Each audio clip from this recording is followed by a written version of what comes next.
போலீஸ்காரர் கொடுத்திருந்தா எப்பா என்ன போலீஸ்கார முட்டாட்டி இன்னைக்கு வாங்க சொல்லிக்குவாங்க. ஒரு வக்கீல் கொடுத்திருந்தா எப்பா இல்ல வக்கீல் முட்டாட்டின்னு சொல்லிக்குவாங்க. ஒரு டாக்டர் கொடுத்திருந்தா எப்பா இல்ல டாக்டர் முட்டாட்டின்னு சொல்லிக்குவாங்க. ஒரு எப்பா ஒரு ரயில்வே வேலைக்காரர் கொடுத்திருந்தா எப்பா ஆமா என்ன ரயில்வே முட்டாட்டி இன்னைக்கு வாங்க சொல்லிக்குவாங்க.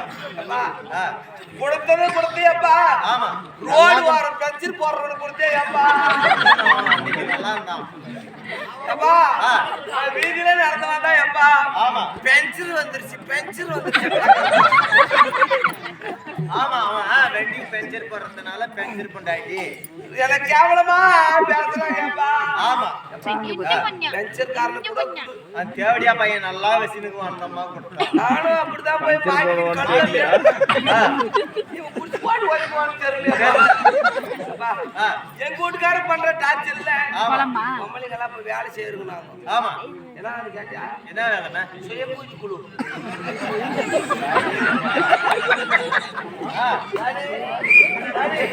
பொம்பளைங்கெல்லாம் இப்ப நான் யார் வேலை சுய பூஜை